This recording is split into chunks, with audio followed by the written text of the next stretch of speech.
ছানা খাড়া ভাজা হয়ে গেছে, এবারে তুলে নেবো লাল লাল করে। এবার তুলে নেবো। এবারে ওই তেলে শুকনো লঙ্কা 5 ফোড়ন দিয়ে দেবো, একটু আদা বাটা দিয়ে দেবো, টমেটোটা দিয়ে দেবো, ভাত মতো নুন দেবো, হলুদ গুঁড়ো, লঙ্কার গুঁড়ো দেবো, কাশ্মীরি লঙ্কার অল্প করে চিনি দেবো, পোস্ত বাটাটা দিয়ে দেবো।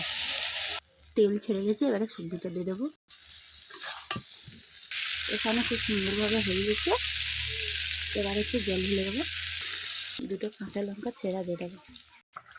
ঝোলটা হয়ে এসেছে, এবারে মাছটা দিয়ে দেবো। মাছগুলো দেওয়া হয়ে গেছে।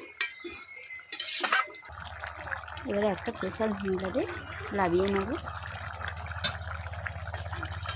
খুব সুন্দরভাবে হয়ে গেছে।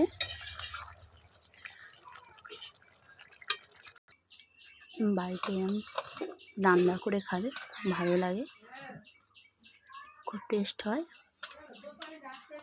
ভালো লাগলে লাইক করবে, শেয়ার করবে, কমেন্ট করবে, পেজটা ফলো করবে আর সাবস্ক্রাইব করে দেবে।